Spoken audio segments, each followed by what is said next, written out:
Hello everybody and welcome to Exceptional Family TV. I'm here in Knox County, Tennessee with the Sheriff's Department, specifically with Captain Brian Stannard. This Sheriff's Department is a provider of the Project Lifesaver program. This program can help parents and caregivers track their loved ones in case they happen to wander off. Tell me about this Project Lifesaver program. It started out being used for Alzheimer's patients.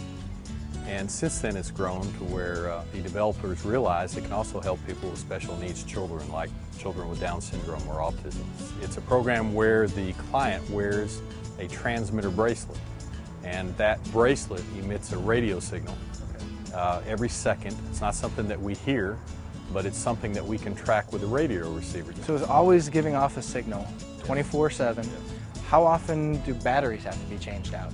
We change them once a month. They'll last longer than that, but to be on the safe side, we go ahead and change them out once a month.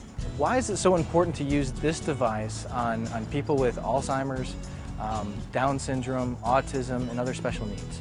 Well, a lot of times they're actually harder to search for. Really? If you and I were lost and we needed help, we're going to call out for help. We're going to holler for help. If you and I are lost and we've gotten hurt and we're laying there, we need help, and we hear people calling our names, we're going to respond. What's the reality for somebody with Alzheimer's or special needs child is the opposite oftentimes. Also, children with autism and Down syndrome are known to often have a bolt and run characteristic. They get it in their mind what they want to do, where they want to go.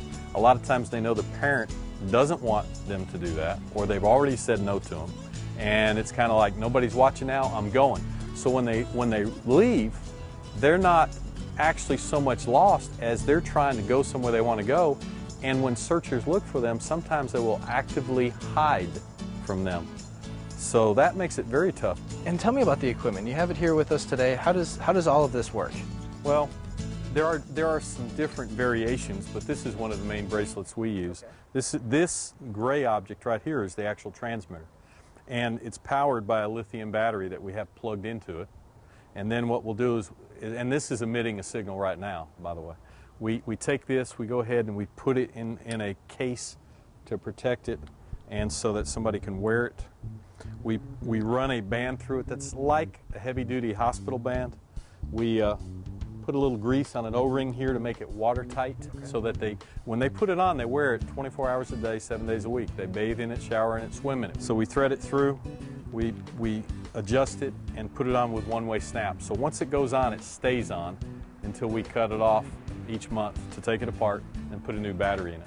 Something that makes the program successful is we issue a tester to the caregiver, and each morning it's a must that the caregiver test it. So what they do is they just take the tester, lay it on the device, and what they're looking for is a little red blinking light that shows them that a signal is being emitted. So that helps to ensure that it's always working. Next is the receiver, and in small jurisdictions, every person that this is on has their own specific frequency. So what we do is we go ahead and tune this to the frequency, we attach it to a directional antenna, and we can actually hone in on this. Now this, of course, we're very close, but what we do is we listen for a chirp, and that's what we're training to find. We listen for this chirp, and by aiming the antenna, we can actually locate the direction that the signal is strongest, and that takes us to the device. It has a range of about 1 mile. That doesn't sound like much, but it works very well for searching for people that are on foot. And most of the time, statistics indicate that as far as Alzheimer's go, most people are found within 2 mile radius. If they've wandered off on foot, I feel extremely confident that we're going to locate them and locate them quickly with this.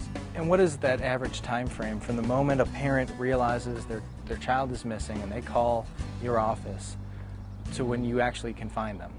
Well, once the equipment's on the scene, we're looking at a half-hour recovery time is about the average nationally, and that certainly beats what's going to happen searching the traditional ways. Traditional ways, I think an average is closer to about 10 hours. And locally, we've had situations where people have been looked for by scores of people who were not on the program and weren't found in weeks. One of the key things that makes Project Lifesaver so valuable is that they're found quickly enough to where so far everyone's been found alive. And for parents who want to enroll their children in this, is there a cost to this? Well, that depends on the local department. We purchased our equipment years ago on a grant, and we don't charge currently. That may be something that has to change as our programs grow. It would be a nominal fee. For the newest agencies that are signing up, they're going to be using the equipment under a plan where there'll be a $99 enrollment fee for the client, and then a monthly cost of about $25 to $30 a month. So it all depends upon the agency and the jurisdiction in which they live. Well, thank you very much for taking the time to talk with us. Pleasure. And thank you too for watching. Be sure to comment on the episode below, let us know what you think. And if your child has a tendency to wander, check out your local sheriff's department to see if you can enroll in the Project Lifesaver program.